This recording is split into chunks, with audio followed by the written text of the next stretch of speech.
अब हमें डेफिनेशन पढ़नी मोल ऑफ एटम्स, मतलब कोई एटम है उसके मोल होंगे क्या। 1 mole of an element contains 6.022 into 10⁻23 atoms.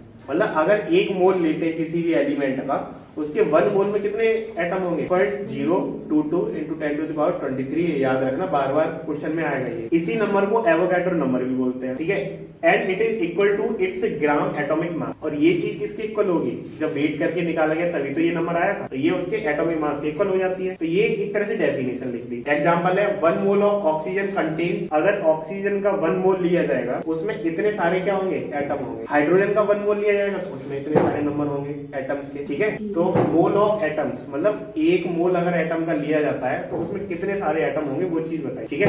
इस चीज को एवोगैड्रो नंबर बोलते हैं, तो ये भी याद रख लेना, ये इतना पार्ट। मोल ऑफ एटम्स पढ़ा, मोल ऑफ मॉलिक्यूल्स एक ही चीज है, वहाँ एटम थे यहाँ मॉलिक्यूल्स हैं, तो दोनों के लिए डेफिनेशन सेम होगी। 1 mole of matter 6.022 into 10⁻23 molecules and it is equal to its gram molecule mass. वहाँ एटम की बात कर रहे थे, यहाँ मॉलिक्यूल्स की बात कर रहे हैं, सेम ही है। अब एग्जांपल है जैसे 1 mole of oxygen contains 6.022 into 10⁻23 molecule. Molecules की बात करेंगे तो मॉलिक्यूल्स आएगा, और मॉलिक्यूल्स कैसे बनेगा, 2 या 3 एटम को मिला के। यहाँ जैसे ऑक्सीजन का निकाले तो 16 आ रहा था, ऑक्सीजन एक मॉलिक्यूल का निकाले तो यहाँ पे 32 आएगा, क्योंकि 2 ऑक्सीजन मिल गए। तो ये मॉलिक्यूल है, ये एटम है। देखो ग्राम एटॉमिक मास, इसके बारे में और पढ़ लेते हैं, डेफिनेशन ही है, फिर सीधे क्वेश्चन पे आ रहे हैं। A mole correspond to the mass of a substance that contains 6.022 into 10⁻23 particles. Particle समझ आ रहा है, कितने पार्टिकल्स उसके होंगे ऑफ द सब्सटेंस। कोई भी सब्सटेंस लेते हो, कोई भी एलिमेंट लेते हो, उसमें कितना होगा, एक अगर मोल देखते हो तो उसमें वही बार बार आ रही है कि एक मोल में 6.022 10⁻23 क्या होंगे, पार्टिकल हो सकते हैं,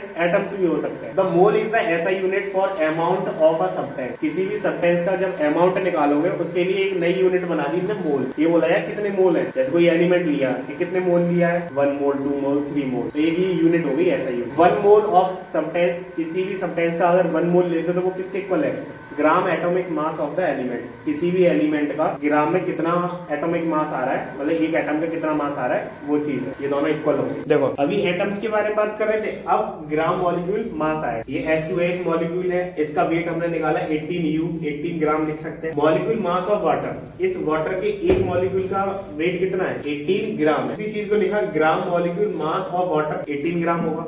अब जितना भी एक मॉलिक्यूल का वेट होगा उसी को हम 1 मोल बोलेंगे। वहां क्या हो रहा था, जितना भी वेट का हो रहा था एटम का, एक एटम का जितना भी वेट है उसको हम क्या बोल रहे हैं, 1 मोल बोल रहे हैं, या मॉलिक्यूल को बोल रहे हैं। तो 18 ग्राम में कितने होंगे नंबर, 6.022 10⁻23। यहाँ मॉलिक्यूल्स बन जाएंगे, वहां पे एटम थे। ये बस समझना है, एक मोल में इतना नंबर होता है, और ये वेट पे डिपेंड करेगा, इसी पे डिपेंड एक क्वेश्चन है। देखो इसमें दे रहा है calculate the number of moles present in 160 ग्राम। अब ये कह रहा है 160 ग्राम में ऑक्सीजन के मॉलिक्यूल कितने होंगे। एक ऑक्सीजन के एक मॉलिक्यूल में कितना वेट होता है, ऑक्सीजन का एक मॉलिक्यूल लिया जाए तो उसमें कितना वेट होगा, मॉलिक्यूल, एटम नहीं, एटम होता तो 16 ही है, 32 के जो मॉलिक्यूल्स होंगे वो 160 में कितने बनेंगे, वो निकालना है हमें। तो यहाँ से डायरेक्ट एक फॉर्मूला टाइप बन सकता है, mole equal to total weight upon में weight of 1 molecule, given mass upon में mass of 1 molecule of oxygen, या फिर इसको मोलर मास भी बोल सकते, मास ऑफ 1